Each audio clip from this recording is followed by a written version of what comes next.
Damn, it feels good. Damn, it feels good to be a gangster.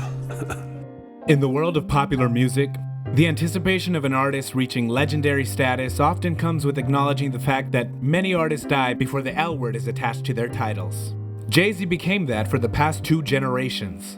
The level of success and the heights he reached was unprecedented in hip-hop culture. Now a billionaire, the longtime husband of Beyoncé, a friend to Barack Obama, and a generous philanthropist fighting against racial injustice, Jay-Z has become like a superhero. Calling him a living legend doesn't feel like an exaggeration. It hasn't felt like an exaggeration for a long time. But the lights, camera, and action show a life that was very different for Jay-Z in the past.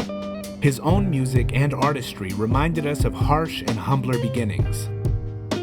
Regardless of his status, he still draws from old lessons, from a more desperate era. An era when he was just Sean Carter. His semi-autobiographical work has inspired many millions and possibly billions of music fans across the globe. But how did the specific stories of drug dealing in New York, escaping investigations, and getting out of a life of crime to become one of the most celebrated artists in the past 5 decades, how can so many outside of this world with various backstories relate to these songs? The common thread seems to be something that is embedded in the DNA of this world: struggle. And the life of Jay-Z is portrayed primarily as a story of overcoming struggle. Within the world of his music, you could escape and pretend that you knew everything that he was talking about. And that's the power of lyricism in music. Not only was his method of never writing his lyrics down unique, but his use of double entendres and metaphor was unparalleled in popular music. Audiences were able to connect to all of those lyrical exercises because Jay made sure to make his flows and lyrics easy on the ears, no matter how fun or serious the content. When Jay-Z was still a drug dealer, his story unfortunately would not be considered important. A black man in America is used to being looked over. Musically, Jay benefited from having an impeccable ear for choosing beats and some of the greatest artist-producer relationships in modern music. Jay made an actual promise to God that he would tell the world of where he came from, to let them know how his life really was. Redemption for those living this life is something that Jay would ponder. Does God forgive people like him? Is there a chance of finding this forgiveness? Or has he gone too far? What is too far? His story is full of many things that could have either cut his life short or tragically altered it. His lack of fear in vocalizing the deep questions that swirl in his mind is the type of stuff that fuels legendary songwriting.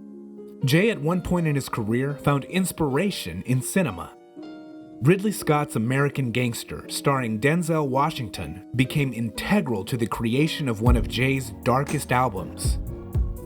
When Jay was immersing himself in the world of American Gangster, he saw himself in Denzel's portrayal of the infamous Kingpin. His name's Frank Lucas. Who's Frank Lucas? Who does he work for? Which family?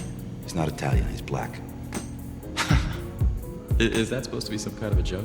My investigation indicates that Frank Lucas is above the mafia in the dope business. I have cases against every member of Frank's organization. Frank's organization? Every single No guy. fucking nigger has ever accomplished what the American mafia hasn't in 100 years. The most important thing in business is honesty, integrity, hard work.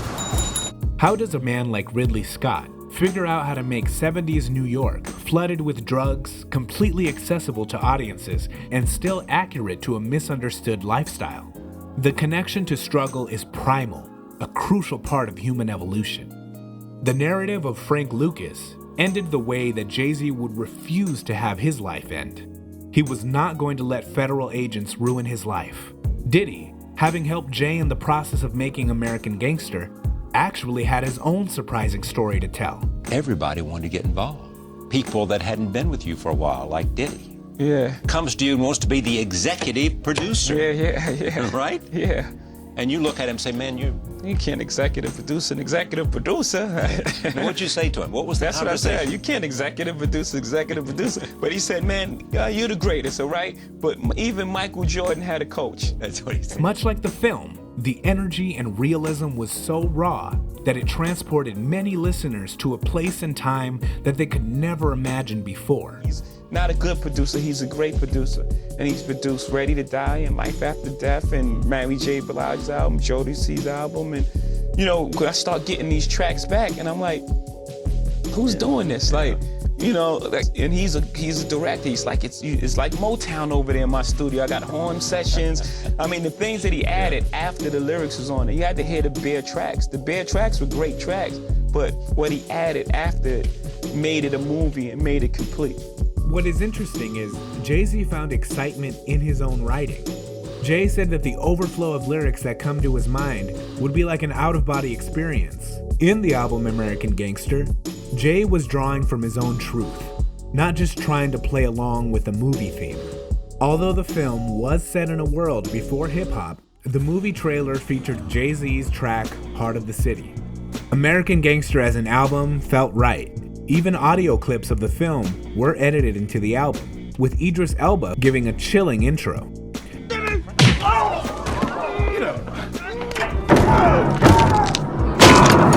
Producer Brian Grazer was surprised that Jay-Z was able to channel such emotion from being inspired by the film. He said he ignited all these memories of his childhood and how he grew up and the experiences he had. Jay-Z was inspired by the way Denzel Washington carried himself as Frank Lucas. He was so far removed from the street.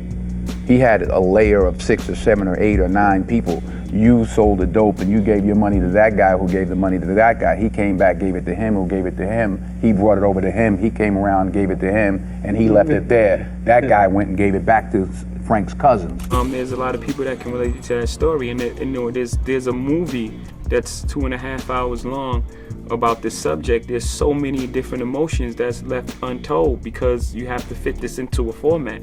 Like, I took a scene in which T.I., who plays Denzel's nephew, who was going to was a pro ball scout, and Denzel had set it up for him to meet with the Yankees, and it was all set up. This guy was on his way to a legit life and be like, you know, a superstar in his own right.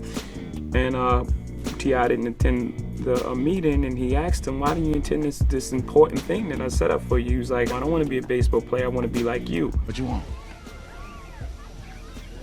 I want what you got, Uncle Frank. I want to be you.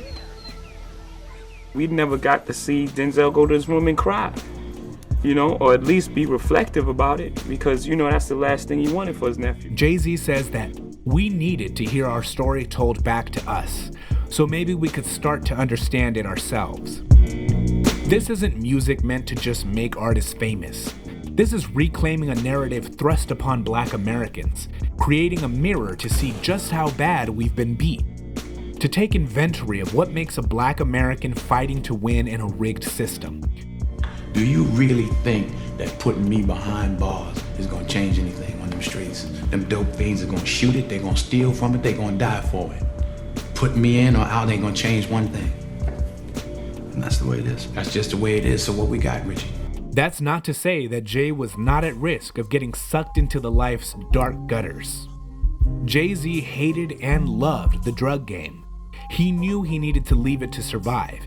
In American Gangster, Frank Lucas becomes famous for his brand of heroin called Blue Magic. It was famous for being high quality while being sold at a much lower price. The accessibility made Frank Lucas millions and cost him his freedom for many years. Jay-Z did something similar with his music. In the song Moment of Clarity, Jay makes it clear that by dumbing down his music, he would be able to deliver his product to millions of waiting ears. This would actually usher Jay to freedom and away from a life looking to make him a prisoner. In the movie American Gangster, Frank Lucas is happy to provide for his family, who came from nothing. When seeing his mother clap her hands with elation seeing her new home, he senses purpose. And it is in moments like this that Frank Lucas felt justified in his actions. The rare acceptance of Jay-Z into a world with people who would turn their noses at the mere mention of the projects was like living on an alien planet. When Frank Lucas was at the peak of his reign, he made a mistake that would end his life as a dealer. Deciding to indulge in a little bit of opulence, he wore a fur coat, an expensive one, the kind that got attention. Federal agents zeroed in on him. Well, here's the story the way Frank told it to me. It didn't have anything to do with the coke. He bought the coke. His wife didn't give him the coke. This is the version he told me. He bought the coke because he knew other gangsters were coming and he wanted to make sure New York was represented well. There was another drug dealer named Frank Matthews, who the feds were actually tailing. He and Frank Matthews started betting. He said Denzel was nothing but ego. We saw Frank Sinatra and Miles Davis and all this, and we thought we were stars too. So Frank Matthews says, I got 100,000 on Joe Frazier. He says, I got 2 on Ali. He says, I got 350 on that. He says, I got 4 on him. And they got up to $400,000 or $500,000. So the feds were like, well, who's this guy in this chinchilla coat that can bet $500,000 with Frank Matthews? And they were like, I don't know, he's a pimp. He's I don't know. And that could sit in row 2. Jay, having missed the pitfalls that Frank fell into, makes his narrative more mythical. Jay's new life had become a scandal that showed that a black man can reach heights that they were told to never aspire to. They hate what you represent. I don't represent nothing but Frank Lucas. You sure? Black businessman like you. You represent progress. The kind of progress that's going to see them lose a lot of money. With you out of the way, everything can return to normal. My man. Despite all of these victories, they still came at the expense of a number of black lives. In recent years, Jay-Z has admitted to how he feels about his days of dealing. You damaged a lot of lives, Frank. I got hundreds of parents of dead kids. Addicts who OD'd on your product, and that's my story for the jury. That's how I make it all stick. This man murdered thousands of people, and he did it from a penthouse driving a Lincoln. While no longer a perpetrator or evangelist of the drug game, it is still a catch-22. He gained the world, but he will forever have to live with what he did. Nonetheless, his life's work was not fully dependent on his crimes. Transferring his business savvy to a new world showed that he knew how to become wealthy, honestly, and legally. What is truly at the heart of this story is an artist and how his art speaks more to people than any dollar amount could. Thanks for watching. I'd like to thank Skillshare for sponsoring this video. Skillshare is an online learning community for creatives, where millions can come together to take the next step in their creative journey. With so much to explore, real projects to create, and the support of fellow creatives, Skillshare empowers you to accomplish real growth. Skillshare offers classes for real life, so you can move your creative journey forward without putting your life on hold. You can learn and grow with short classes to fit your busy routine. Most classes are under 60 minutes, with short classes to fit any schedule. There are many varieties of classes, ranging from video editing to music production and beyond. Here are a few examples of some of the great classes that Skillshare offers. Hi, I'm Halise, a digital storyteller and YouTuber, and ever since I bought my first camcorder at 12, I've been making videos. In this course, I'll be teaching you the best practices that I've learned over the past decade to make the best possible videos, especially for YouTube. My real name is Jamil Keaton. I'm affectionately known as Young Guru. I'm a music engineer, producer, and also a DJ. We're sort of here today because I want to give some basics on how to mix records, how to get your records sounding at least to a professional level.